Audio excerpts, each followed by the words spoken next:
Black the Name by D.B. Halpert. Narrated by the author, D.B. Halpert. Chapter 17. Boop Hope. Disapproving looks glare at the strange group of four as they emerge from the sewers, and passers-by grasp at their noses in disgust of the smell of sewage that steams from the stench-infused cloth of their outfits. Ignoring the disapproval of those around them, Aldrin, Auburn, Elizabeth, and Pearl begin their way in the evening's orange air back to the alchemist Alfredo's store. Stepping into the building, the group is greeted by a woman in beautiful red and purple gown, whose hand shoots to her nose as she pushes past them into the street, where she gets into a carriage and is whisked away. Through the door and behind the counter, Alfredo bows, placing a small chest below the counter before lifting his gaze to the entering group, and with a nod asks, "So, I assume you are here for payment then? I take it you are going to guarantee that I should no longer have any more thieving rodent issues?" "That would be correct, good sir," Pearl boasts, slapping her hand on the counter. Standing back up with an unimpressed look painted on his face, Alfredo responds, spraying a fragrant pink liquid that billows like a cloud over the group, eliminating the stench that clings to them. "Very well." And placing the pink sprayer down, he pulls a small chest from where he had placed the one the group saw as they walked in. 1,000 pieces. And placing a small bag next to the chest, he continues, "And a bonus 500 for your haste." "Sweet!" Pearl exclaims, pulling the chest and the pouch into her bag. Seeing the intricate design on the satchel, Alfredo's eyes widen. But before he can ask about it, Aldrin steps to the counter asking, "The small rat was working for a monster that seemed like the combination of rat and man. You wouldn't happen to know anything about that, would you?" Turning his gaze from the satchel on Pearl's shoulder, Alfredo looks into Aldrin's eyes, responding, "Must have been a lycanthrope. I had an apprentice that became affected by lycanthropy. Stole one of my experimental elixirs that was supposed to revert the effects. Seems you may have encountered him. Shame." Elizabeth's eyes fill with worry as Alfredo's indifference to an apprentice of his being killed in the sewers, asking, "How can you be so cold with someone you know suffering like that?" Turning to Elizabeth with a cold, steely look that startles her and makes her feel extremely uneasy, Alfredo explains, "I am an alchemist and apothecary. I deal with the medical problems of everyone who comes to me, whether that be a plague, broken limb, or displeasure in the effects of age. I am the premier of my profession, and have been the source of thousands of breakthroughs in my field, which have optimized the processes and effects of alchemical and medicinal creations. To become who I am, I have foregone forming attachments to any one person, as my craft, being my only attachment, is what drove me." Elizabeth stands, leaning away from Alfredo, eyes wide as he glares down to her. And as she closes the obviously magical satchel, Pearl steps between Elizabeth and the gaze, turning the young, out-of-depth teen by the shoulders, pushing her to the door, saying, "Come on, Lizzie, let's go." Leaving with their reward, the group makes their way through the streets to the Salty Sea Hag. The sun's descent finds its completion, and the same moments that the door swings open as they step into the busy tavern. Stepping through the already intoxicated crowd, the four make their way up the stairs to Pearl's room, where, opening the bag and flipping it out, inside out. Pearl sprays everything that was stowed in it out into a massive mound of coins and broken vials that had alchemy ingredients within. Several hours later, after getting a rough count of the total value of the reclaimed coinage and the reward from Alfredo, and after disposing of the broken, wasted vials and slimy, multicolored substances the four broke, leaving to their own rooms to rest for the night. After some time alone, Elizabeth emerges from her room and, stepping to Pearl's, knocks on the door with a cautious, whispering whimper. Pearl?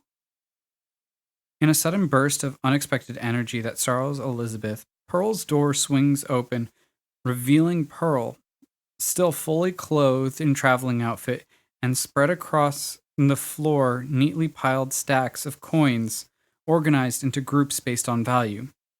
Grabbing Elizabeth's wrist and pulling her quickly into the room, Pearl plops her young companion on the tidily made bed. With an unsettling smile and a twirl that plops her cross-legged on the floor, Pearl asks, Yes? Slightly confused on how she got from the door to the bed, Elizabeth looks at the overjoyed look Pearl directs to her and, clenching her fist, lets her head drop. Tears well in her eyes and begin streaming from her face as she breaks, crying, I miss Boop. In an instant, Pearl goes from the floor to a deep, comforting embrace around the whimpering Elizabeth, and in caring tone, she exhales, rubbing Elizabeth's back. I knew this was coming eventually. Let it out. I know it's hard. Dropping into Elizabeth's field of view, Pearl lifts her young friend's trembling chin to bring the two eye to eye, explaining, Actually, I've been thinking about him myself. The little giggle ball he was. And I think I know a way we could get him back. Elizabeth wipes tears from her eyes with the back of her wrist, asking through snotty sniffle, What? Well, I don't remember if I told you, but before I made my way to Blackgate, I actually was studying at a school of magic in a city not too far from here. I struggled to create any magical effects, but I at least remember a few things from back then. One thing of which was a ritual to summon a person's soul companion into our reality. And you think if I do this, it would be able to bring Boop to me? If he is as connected to you as I think he was, it is possible. Elizabeth thrusts herself forward, embracing Pearl in a big hug, whimpering, Thank you. For what? Pearl asks, returning the hug. For being my friend. Elizabeth explains, leaning out of the embrace, continuing, I don't think you can look into... Do you think we can look into how to do this ritual tomorrow? Sure. We need to find Victor to get him his lucky coin. Pearl responds, sharing a gentle smile before going to stand, where she grabs a coin only slightly larger than the others, with a bizarre engraving on a flattened dodecahedron on one side of its faces, and the initials VA carved harshly into the other side, ruining the image on that face. Before Pearl can get to her feet, Elizabeth's hands fall gently onto her shoulder, and still sniffling and wiping tears away from the back of her hand, she says, Pearl, I think I want to try that alchemist's experimental elixirs, or at least see what he expects them to do. Okay. Pearl stands, becoming much more serious in her tone. What makes you so eager to do so? Well, we need the coin to get you and Aldrin home, right? Yes, but there are other things we can do. Elizabeth shrinks in on herself before continuing in a soft, barely even a whisper mumble, poking her index fingers together. Plus, he might have a potion that would get Auburn to stop seeing me as a monster. Oh, well, I don't think you will be able to change Auburn's mind that way. But if you are set on it, I guess there is no harm in just seeing what he expects the effects to be. I mean, we don't have to test them on him. For him. A smile returns to Elizabeth's face as she stands giving Pearl another hug, which causes her to share in the smile before the young teen makes her way through the door and back to her room for the rest of the night. Pearl alone once more smiles to herself, looking at the pile of coins. 2,864 gold, 73 and change. Morning comes, and again the bright beams of gold grabbing the satchel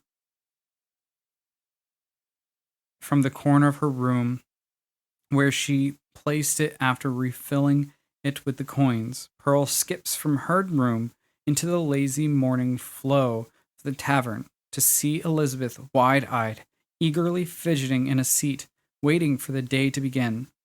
Seeing Pearl, Elizabeth's arm shoots into the air, waving for her to come over. Heeding the call, Pearl makes her way to Elizabeth through the room from the stairs, just as a plate of eggs is brought to the table and set between the two.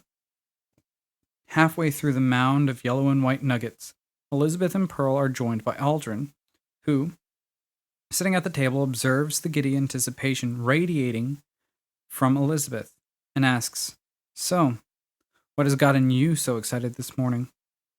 With a grin that only the child can have, Elizabeth almost explodes with excitement, responding, "Pearl says she thinks she remembered a way I could get Boop back." A concerned, skeptical glare in his eyes, Aldrin's head turns to Pearl. "She does she?" And turning to Elizabeth, Aldrin's expression morphs into a soft smile. "Well, I kind of miss the little guy. He tormented her, so I wish you luck." Returning his look to Pearl, Aldrin mouths, "Don't screw this up," before standing, saying, "I need to go get a few replacement parts for things that were damaged yesterday, and still need to look into making more black powder. I'll see you guys tomorrow for whatever else you have planned for getting rich quick, Pearl." And grabbing a bun from the bar, Aldrin leaves. Pearl and Elizabeth to finish their eggs and to go about their day, in silence broken by Elizabeth's anxiously jittering in her seat, eager to start the day. The two finish the plate and placing a single gold coin on the counter to cover their tab for the eggs, Aldrin spun, and their rooms. They leave the salty sea hag. The streets are no busier or smell any less foul of spoiling fish than the day prior. But for Elizabeth, as she strides with a near skip in her step through the normality, she finds the air florally fragrant, and for her, the crowds seem non-existent. Intoxicated by Elizabeth's good mood, Pearl can't help but skip along with her young companion. The two women prance gleefully to the first person they find that doesn't appear to be busy with their own day's tasks. A man in torn, dirty linen clothes, with long, matted blonde hair and a patchy, short beard, who sits leaning against a fancily painted green building with a dark red door and a sign that is missing. With her beaming smile that has remained glowing from her face since she woke, Elizabeth asks the man, "Excuse me, sir. Do you happen to know where a man named Victor Ambrose spends his time?" Lifting his head to meet eyes with the young Elizabeth, the man's disheveled expression compresses into one of curiosity as he responds, "I am the one of whom you speak. Why?" Fantastic! We found something that belongs to you. You posted about a notice for it? Your coin? Elizabeth's smile only widens, turning to Pearl and extending a hand. A suspicious look strikes Pearl at the convenience of Victor being so easy to find, and shaking off the sudden daze, she takes a moment to rummage through the satchel, rumbling, Right, 1 second. Pulling the large golden coin from her bag, Pearl tosses it to Elizabeth with a flick. Catching the coin from the air, Elizabeth offers it to Victor with a smile, saying, Here you go. At least we think it's yours. The man's eyes light up the moment Pearl pulls the coin out and, swiping the larger than average token of gold from Elizabeth, leaps to his feet in excitement, exclaiming, You actually found it! And giving the filthy coin a big kiss, the man looks down into Elizabeth's smile, continuing, Thank you! A reward! You deserve a reward! Dropping back down, the man pulls a small bag from beneath a board, and presenting it to Elizabeth, shares her smile. Here, this should be worth the trouble you were put through. Taking the bag, Elizabeth's smile drops only a twinge as a thought crosses her mind, and raising a finger, stops the man from gathering his things for a moment to ask, I'm sorry, sir, but I'm trying to bring back a friend. Could I ask you for directions? Turning back to Elizabeth and standing with his bag hoisted on his shoulder, the man responds, If you are looking for a temple, I don't think any of the priests in this town can perform a resurrection. Taking a step toward the man, Pearl stops him from turning to step away, adding, No, we aren't looking for divine aid. We're looking for a place to purchase the materials necessary for a spirit companion summoning ritual. Oh, then there are 2 places you might get that stuff. The man smiles, throwing a thumb over his shoulder to the green building behind him. This shop or that alchemist shop down the way. Alfredo's, I think it is. At the same moment, he points to the building with the deep red door. It opens, and from within, a young woman holding a rectangular piece of wood emerges, hanging the board as a sign above the door that reads 420 Blazes Arcane Utilities. The young woman unexpectedly finds herself drawing the attention of Elizabeth and Pearl, who stare in bewilderment, surprise at their luck. Elizabeth and Pearl turn to thank the man, but when they redirect their attention from the woman in the doorway, they don't see any trace of him where he had stood. Returning their attention to the woman, they are greeted with a smile and a kind, elegant voice that asks, Hello, can I help you with something? Yes, we need the ingredients for a spirit companion summoning, Elizabeth repeats from Pearl's question to Victor with a smile. With an apologetic look, the woman clasps her hands together, responding, Oh, well, no, I'm sorry. The Arcane Academy students have emptied us out. Sorry.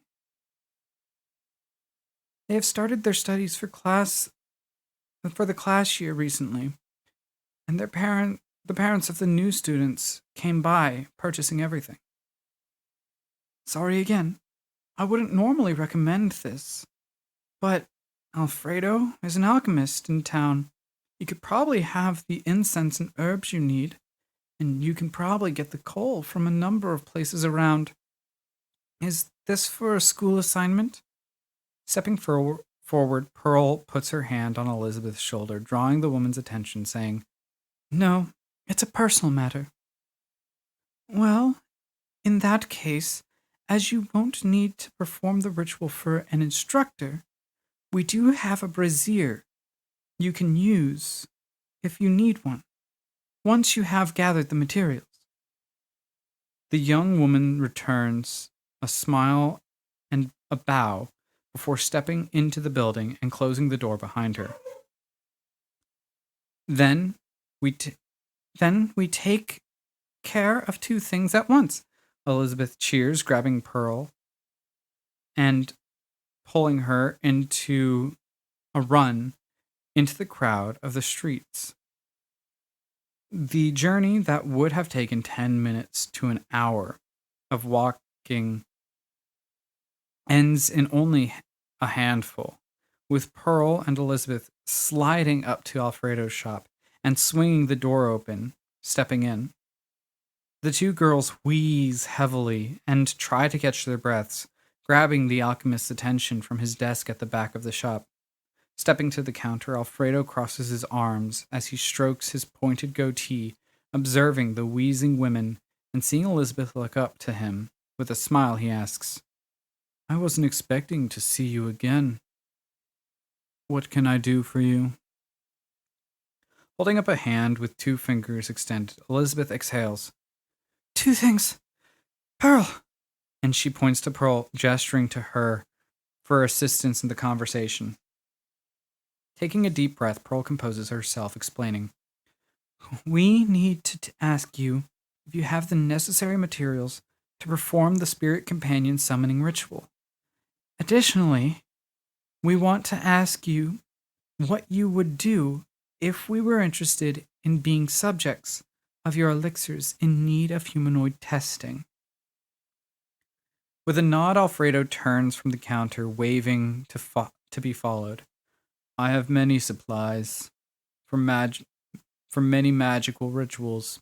Alchemy and arcane cross in components, and on more than one occasion.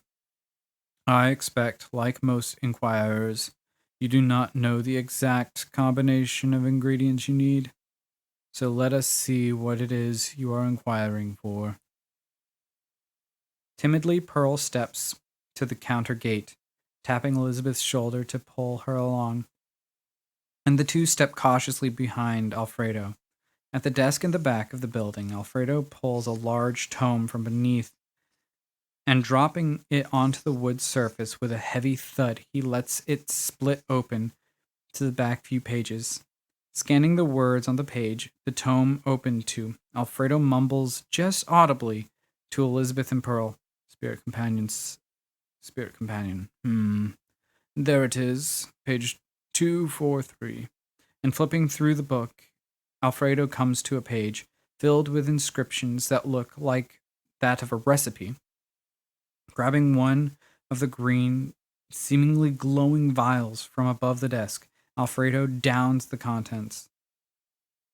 His form suddenly becomes a blur of what it normally is for a moment, and the air about his shop becomes filled with a torrent of movement and gusting wind. A second later, Alfredo's form clarifies with a bag in his hand that hadn't been there before. Breaking the stunned silence, Alfredo offers the bag to Elizabeth. This should be what you need for your arcane ritual. You will also need 5 pounds of black coal and a brass brazier to burn everything in according to my almanac. Mouth agape, Elizabeth slowly takes the bag, stammering, "How did you do that?"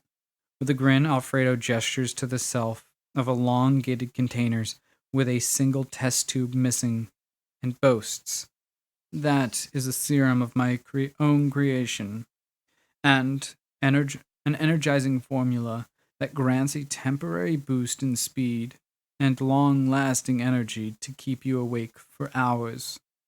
Advancements like this, Alfredo, in an almost manic manner, takes one of the vials, pressing it into Elizabeth's vision, continuing with a creepy grin, "Are exactly why I am the only alchemist in a city of this size.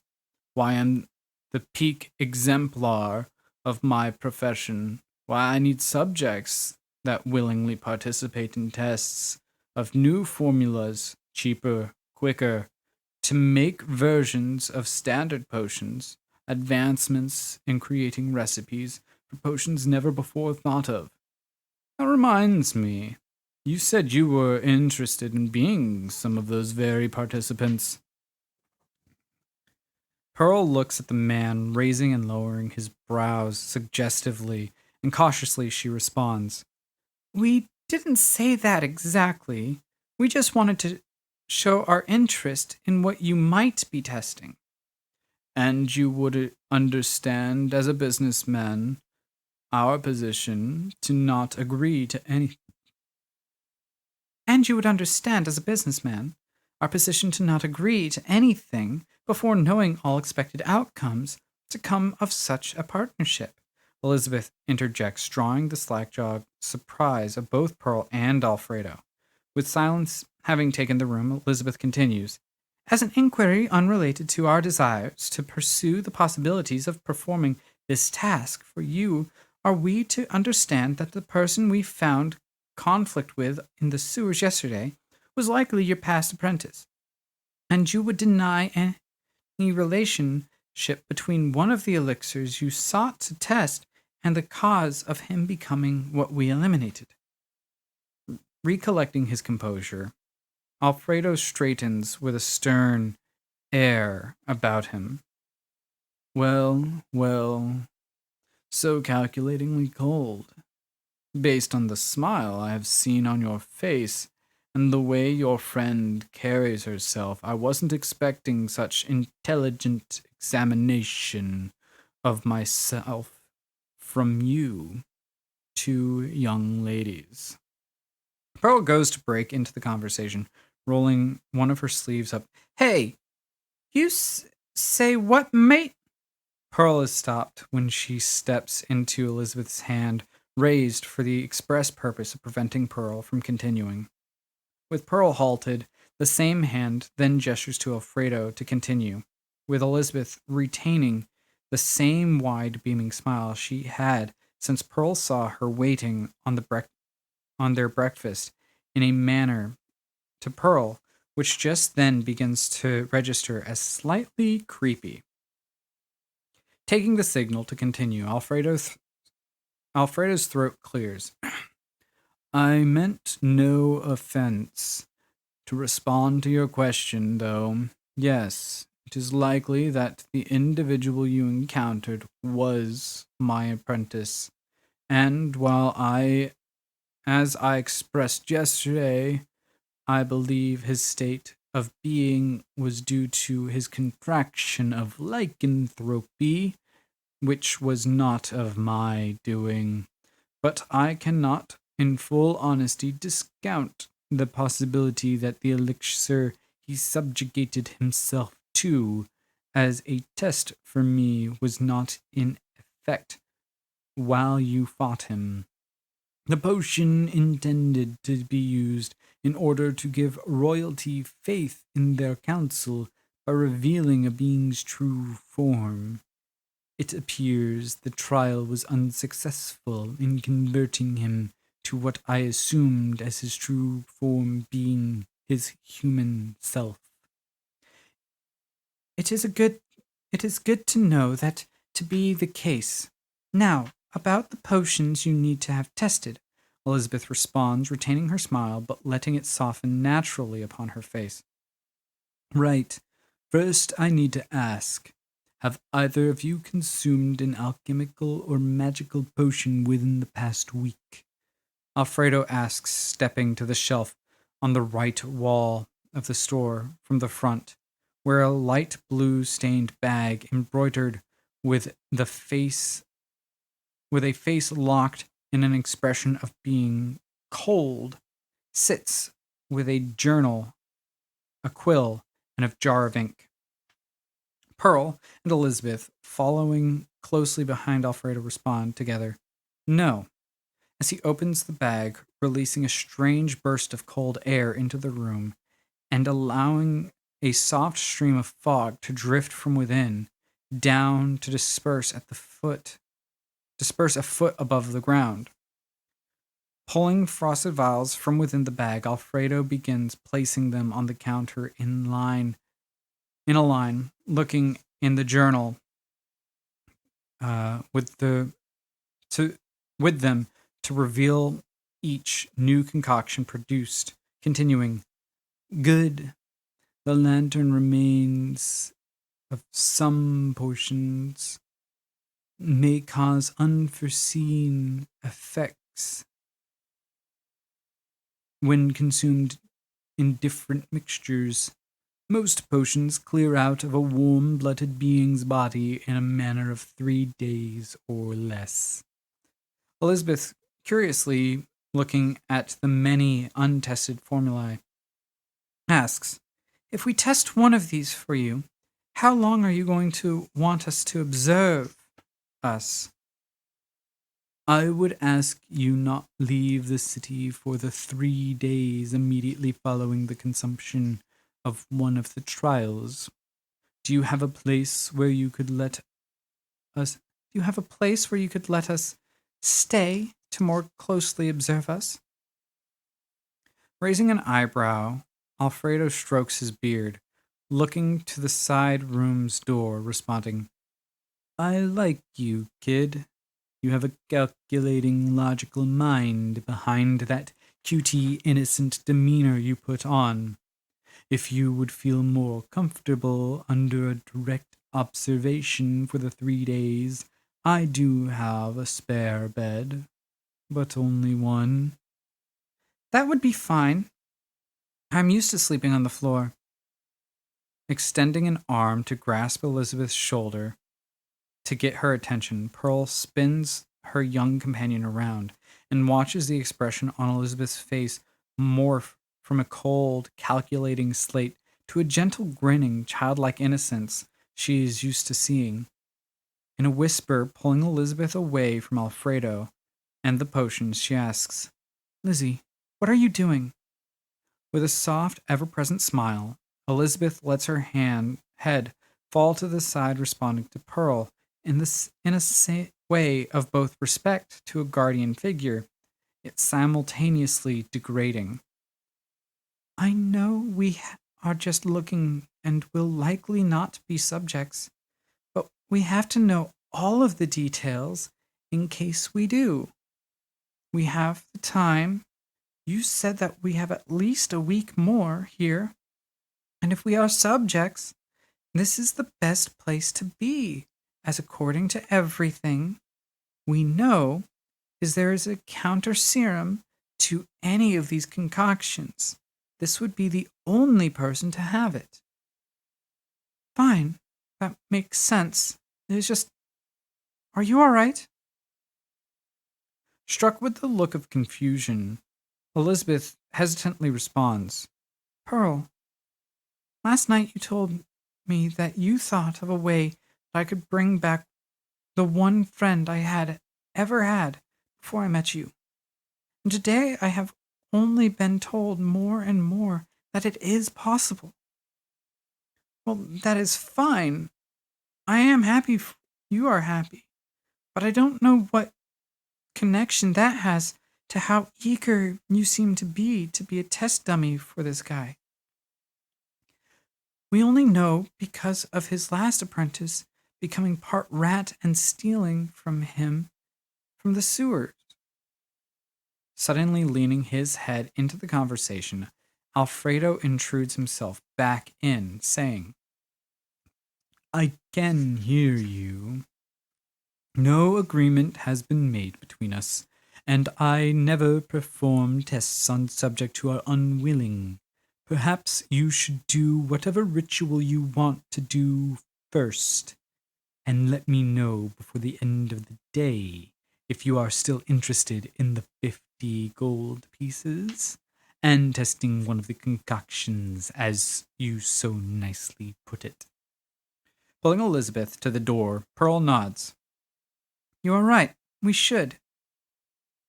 "Mind flipping the sign back so that it says open outside? I flipped it when I was gathering your ritual materials so that we would not be disturbed," Alfredo explains, putting the frosty vials back into the fogging bag. Stepping into the street, to begin their search for coal, Pearl continues her conversation with Elizabeth. I just don't understand why you would want to put yourself at the mercy of that man's creations. Walking with Pearl, Elizabeth looks to her with eyes that, as portals to her heart, show her broken youth. Pearl, have you ever felt that you didn't belong?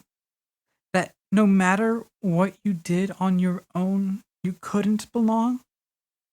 Have you ever felt that even the people who should be closest to you feel they can never trust you? Before Elizabeth can continue, Pearl's head drops to look at the ground, responding in a murmur. Yeah. Changing her train of thought to continue with Pearl's response, Elizabeth asks, And what did you do to change it? Would you not do anything to make those close to you understand? To make them not feel they need to keep their distance? Not exactly. What? When I was in the situation you are describing, the choice I made was to run away. That is how I got to Blackgate, where I met Aldrin. I do know what you are talking about, and I tried to just ignore Auburn. But if you feel this is what you have to do to get him to stop seeing you as a monster, then I won't question you again. You are right. We all do things to try to fit in, or we run. And I don't want you to run. Thank you, Pearl. Don't thank me yet. We still need to take the potions and explain their effects to Aldrin. We? You really think, with how much I've been worrying about you, that I will let you do this on your own? Elizabeth lets a smile return to her face, and pointing to a smith pumping air into his forge, Think we can get the coal from him? A brick structure, the smith shop is open on 3 of its 4 sides, with a brightly burning forge in the center and a large black anvil on the side of the street. The back wall holds various metal tools hung from small hooks next to the smith, who heaves down a large bellow, sending embers up from the forge and causing the lit coals inside to intensify their glow. Pulling a glowing hot horseshoe from the forge, the smith steps to the anvil and, lifting a hammer, brings it down onto the glowing metal. Keeping his focus on the work in front of him, the smith addresses the women as they approach. Good morrow. What can I do for you two? Grasping the bag of materials, Elizabeth asks, Sorry to bother you, sir, but I need a 5-pound collection of coal. Could you sell us some of yours, or perhaps point us in the direction of the person you buy your coal from? Sure thing. Leave me 73 and change, and you can take what you need from the mound in the back. Pulling a gold piece from her pouch, Pearl places it on a small table next to the anvil for the smith to see, and with a "Thank you," she and Elizabeth grab a large linen sack from the floor of the shop and begin filling it with fist-sized chunks of black, powdery coal.